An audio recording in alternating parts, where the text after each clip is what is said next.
Bakit kailangan ng transparency? Dahil ang transparency po, gaya ng karapatan ng malayang pananalita, karapatan ng bawat Pilipino. Karapatan ng lahat ng Pilipino na questionin at hinga ng transparency si Pangulong Bongbong Marcos. Ayon kay dating Presidential Spokesperson Attorney Harry Roque, lalo na ang isyu na gumagamit umano ito ng iligal na droga.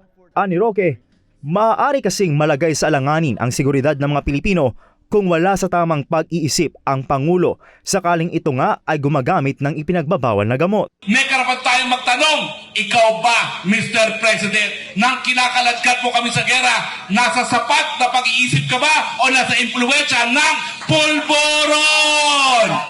Matatandaang sa isang ambush interview nang tanungin ang Pangulo hinggil sa pagkakasangkot umano nito sa paggamit ng ipinagbabawal na gamot ay tinawanan lamang niya ito. Ang sabi niya ng tinanong, anong masasabi ninyo sa PDEA leaks? Anong sabi?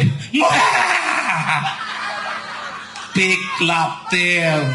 Samantala, bukod dito'y kinwestiyon din ng dating opisyal ng palasyo ang interes ng Pangulo sa Amerika. Kataka-takaan ni Roque ang biglang pagsalungat ng Pangulo, partikular na sa usapin sa pagitan ng bansa sa China at Estados Unidos. Tingin ni Roque, posibleng may kinalaman dito ang hinaharap ng Pangulo na milyon-milyong civil contempt charge sa hukuman ng Honolulu.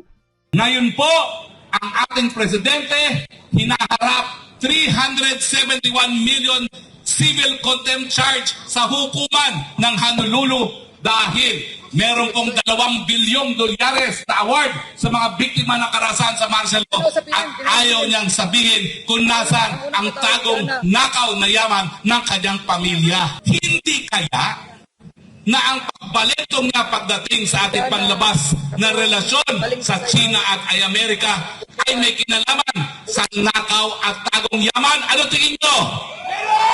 Meron ba kinalaman ang nakaw na yaman niya sa kanyang pagbabalentong?